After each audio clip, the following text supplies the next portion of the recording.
شائع کریں گے. محترم جناب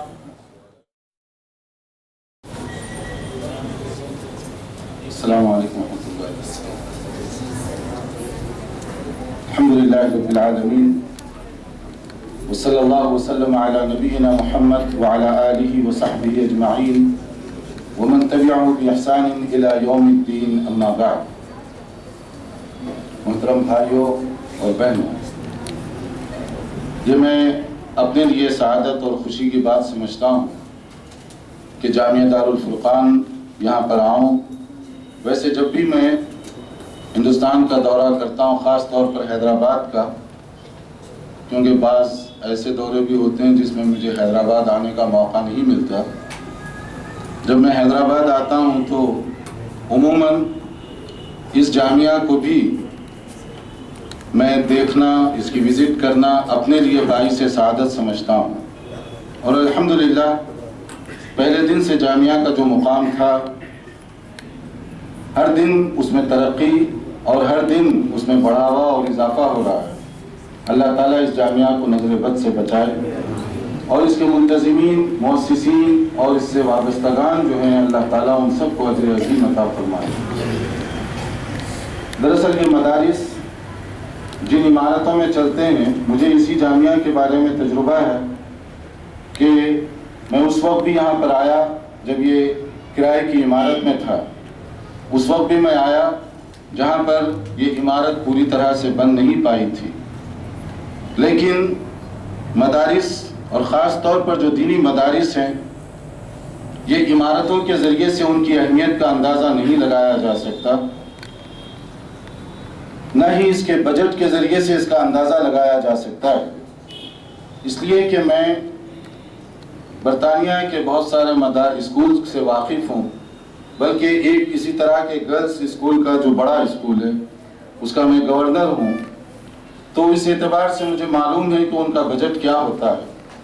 اور میں یہ کہنا نہیں چاہتا تاکہ جو معلمات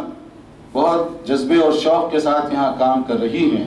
اور جو مدرسین بڑی محنت اور اخلاص کے ساتھ یہاں کام کر رہے ہیں، ان کی دل آزاری نہ ہو،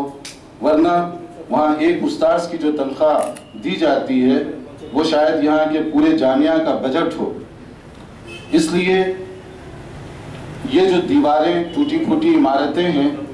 جو لوگ ان میں پڑھنے والوں کو نہیں سمجھتے، وہ شاید ان دیواروں سے ان کا اندازہ لگانا چاہتے ہیں، ورنہ بات ایسی نہیں ہے. آپ کی اپنی قیمت اتنی زیادہ ہے،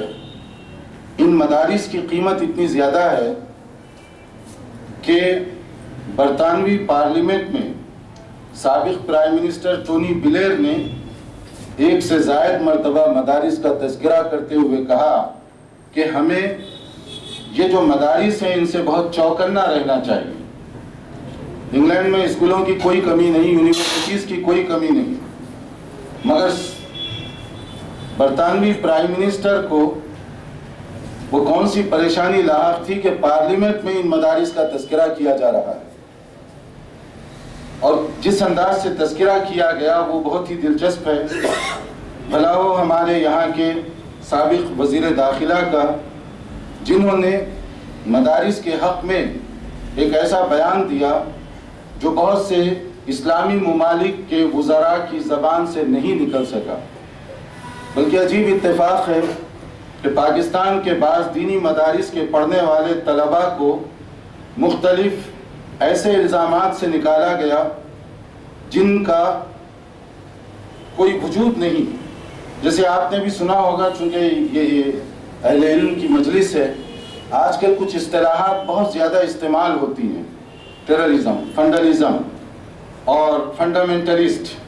اور ایکسٹریمسٹ، کہ دہشت گرد، دہشت پسند وغیرہ وغیرہ. لیکن اگر آپ ان سے پوچھئے جو یہ اصطلاحات کا استعمال کرتے ہیں کہ فنڈامنٹلسٹ کا مطلب کیا ہوتا ہے،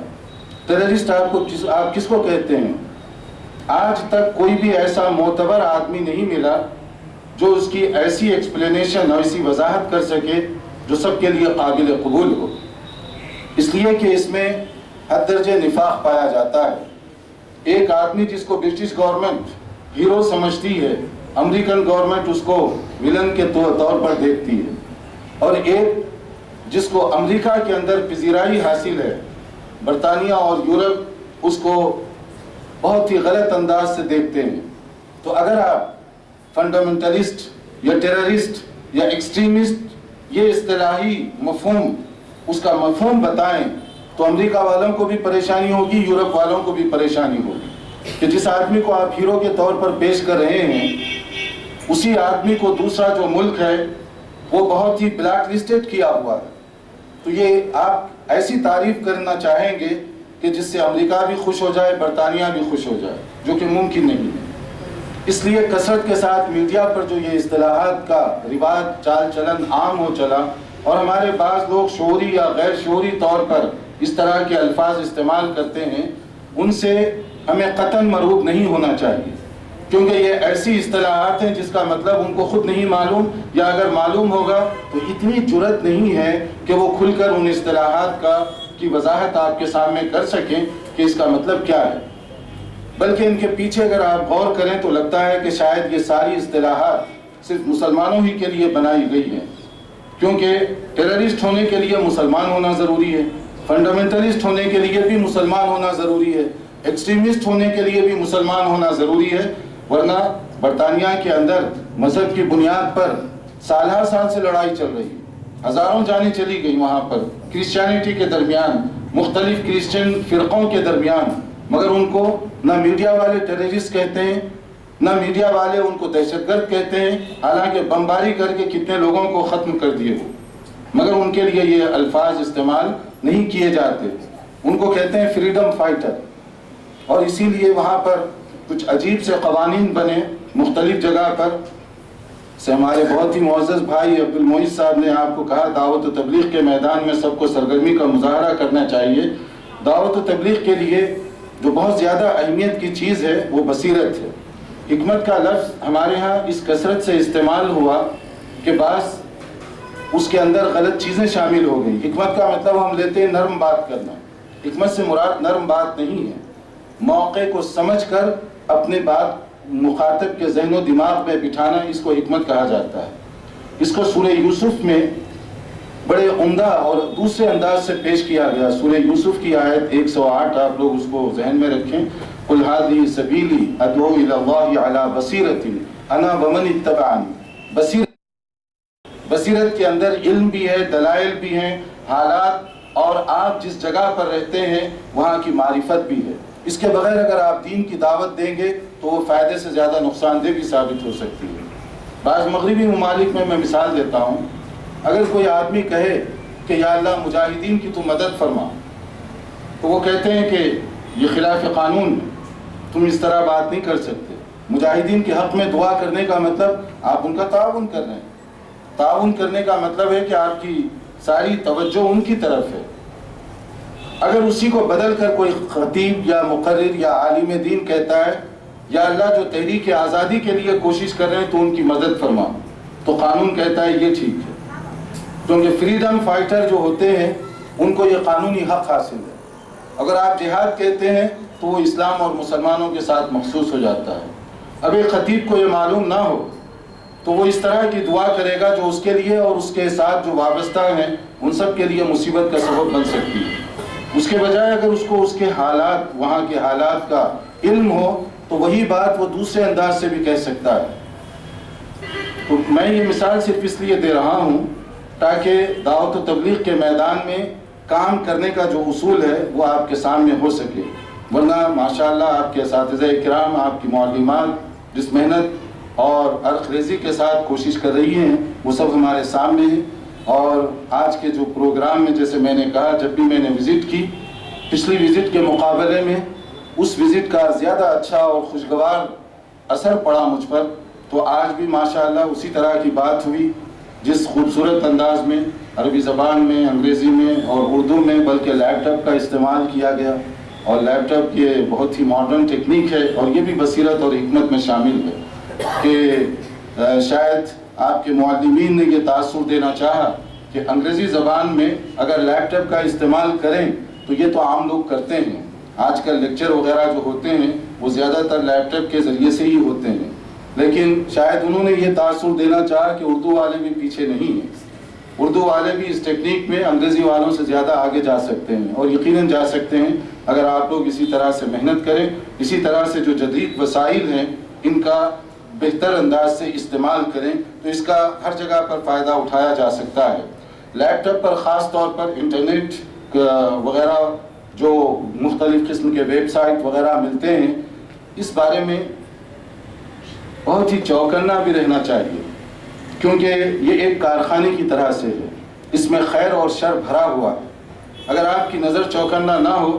تو یہی انٹرنیٹ کا استعمال آپ کو تباہ بھی کر سکتا ہے، آپ کو ضائع اور برباد بھی کر سکتا ہے۔ اس لیے اس کو استعمال کرنے سے پہلے اپنے کسی معتبر استاد سے پوچھ بھی لیا کریں کہ کون سا ویب سائٹ ہم استعمال کریں اور کیسے ہم استعمال کریں، ورنہ اس کے پیچھے جو لوگ بیٹھے ہوئے ہیں بظاہر وہ مفتی بنتے ہیں، کیونکہ آج کل کا جو زمانہ ہے عام طور پر فتویٰ لینے کے لیے، دین کا مسئلہ دریافت کرنے کے لیے علماء یا مفتی نہیں بلکہ لوگ مفتی گوگل سے پوچھتے ہیں۔ گوگل آپ ٹائپ کرتے ہیں نا انٹرنیٹ پر کوئی بھی دیکھنے کے لیے، کوئی سرچ کرنے کے لیے، تو وہ مفتی صاحب ہیں، وہ ہیں شیخ صاحب آج کل، تو ان سے وہ پوچھتے ہیں یہ مسئلہ، اور مفتی گوگل جو انٹرنیٹ پر ہے وہ آپ کو بتائے گا کہ اس کا جواب کیا ہے، اور وہ چلانے والا ہو سکتا ہے کہ غیر مسلم ہو سکتا ہے وہ یہودی ہو۔ بہت سارے انٹرنیٹ اور ویب سائٹ ایسے استعمال کروائے جاتے ہیں کہ وہ چلانے والا خالص اسلام دشمن ہے لیکن مفتی اور عالم بنا ہوا ہے۔ اب آپ کو تو نہیں معلوم کہ وہ واقعی مسلمان ہے بھی یا نہیں ہے۔ اسلام کے نام پر وہ اتنا زہر پھیلاتے ہیں کہ جن کی نظر زیادہ گہری نہ ہو وہ بہت جلدی دھوکے میں آ جاتے ہیں۔ اس لیے اس کے استعمال سے بھی بہت چوکنا رہنا چاہیے کہ اس کا جو بہتر استعمال ہے وہ کریں، اور اس میں جو دوسرے جراثیم پائے جاتے ہیں اس سے بھی ہم ہوشیار رہیں۔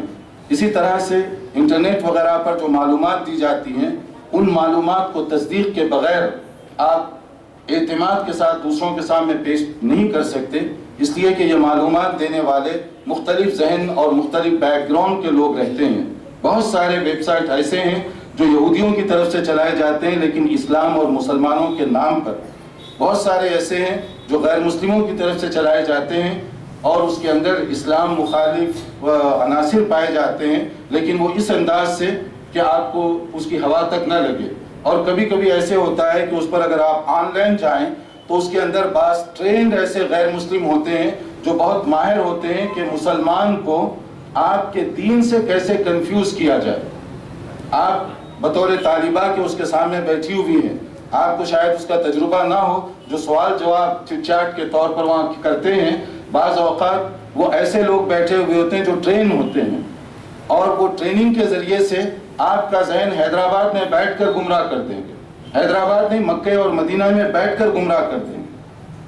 تو اس لیے اس کے استعمال کی جہاں بہت افادیت ہے، اس کے بڑے اچھے پہلو ہیں، مگر وہ ایک رسکی چیز ہے، اس پر بہت چوکنا رہنا چاہیے۔ اور آئے دن ہونے والے حادثات اور واقعات سے بہت سارے جو پڑھے لکھے لوگ ہیں وہ واقف ہوں گے کہ کس طریقے سے انٹرنیٹ کے ذریعے سے دوستیاں کی جاتی ہیں، اور پھر وہ دوستیاں کس طرح سے خاندان اور رشتہ داروں کی تباہی اور بربادی کا پیش خیمہ ثابت ہوتی ہیں۔ کیونکہ جب دوستی ہوتی ہے وہ آپ کا فرینڈ بنتا ہے، اور آپ کو یہ معلوم نہیں ہوتا ہے کہ جو فرینڈ بنا ہے عورت ہے یا مرد ہے، یہ بھی نہیں معلوم کہ اس کی عمر کیا ہے۔ جب بات بہت آگے چلی جاتی ہے اور وہ فوٹو کے ذریعے سے بعض اوقات بلیک میل کرنے کی کوشش کرتے ہیں کہ اگر آپ ہمارا یہ کام کریں تو ٹھیک ہے، نہیں تو آپ کی یہ فوٹو ہمارے پاس محفوظ ہے، ہم آپ کے باپ سے بات کریں گے، ہم آپ کی والدہ سے بات کریں گے، ہم آپ کے فلاں اور فلاں سے بات کریں گے۔ اس عمر میں اس طرح کی دھمکی سے بعض اوقات لڑکیاں اور زیادہ متاثر ہوتی ہیں، اور وہ ان سے متاثر ہو کر پھر ان کی جو باتیں ہیں اس کو آہستہ آہستہ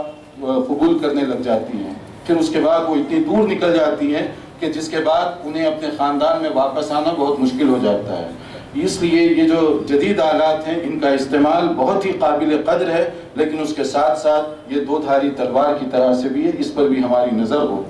آپ ایک علمی ادارے میں ہیں تو میری گزارش ہوگی یہاں کے منتظمین سے، معلمین اور معلمات سے بھی کہ بچوں کا جو وقت ہے، آپ کی جو صلاحیتیں ہیں یہ امانت ہیں، اس کو امانت کے طور پر آپ استعمال کریں، اور جو طالبات ہیں انہیں بھی چاہیے کہ اپنے وقت کا صحیح استعمال کریں۔ آپ کے لیے ایک دنیا منتظر ہے، ہو سکتا ہے کہ یہاں آپ کو یہ عمارت دیکھ کر اور اسی شہر میں جو بہت ہی ترقی یافتہ اسکول وغیرہ ہیں ان کی عمارتیں دیکھ کر ایسے معلوم ہو کہ وہ لوگ بہت آگے، آپ بہت پیچھے ہیں، لیکن میں ایک ایسے ملک میں رہتا ہوں اور وہاں کی مجھے بہت زیادہ وہاں کے حالات کا علم ہے الحمدللہ. اس بنیاد پر میں کہتا ہوں ان ہزار مدارس کا جو رعب اور دبدبہ ہو سکتا ہے، ایک مدرسہ اس سے بھاری ہے.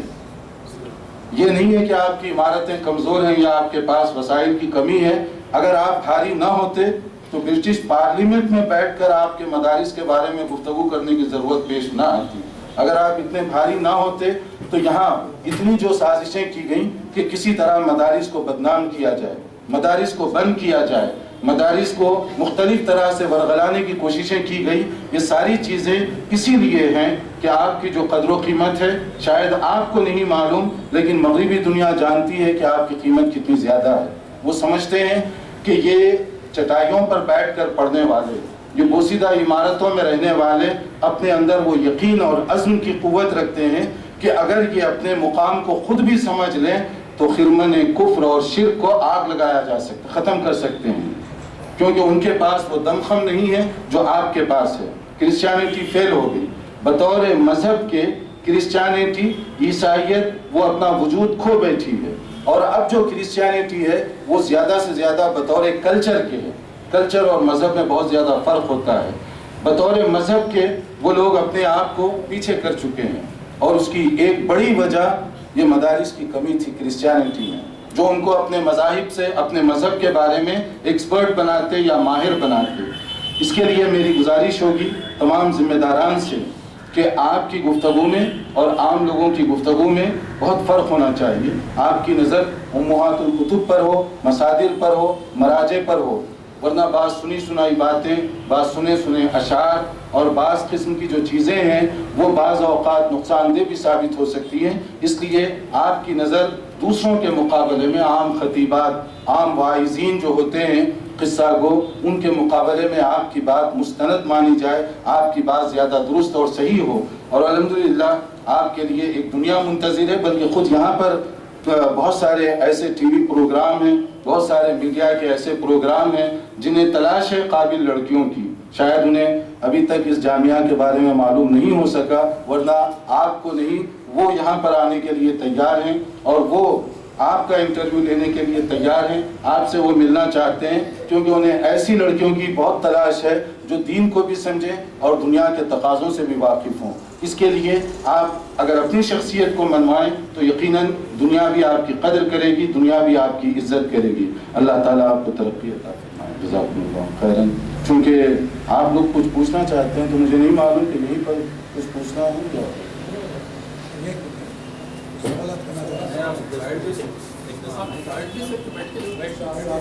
محترم عبدالحادی عمری مدنی کا شکریہ ادا کرتا ہوں.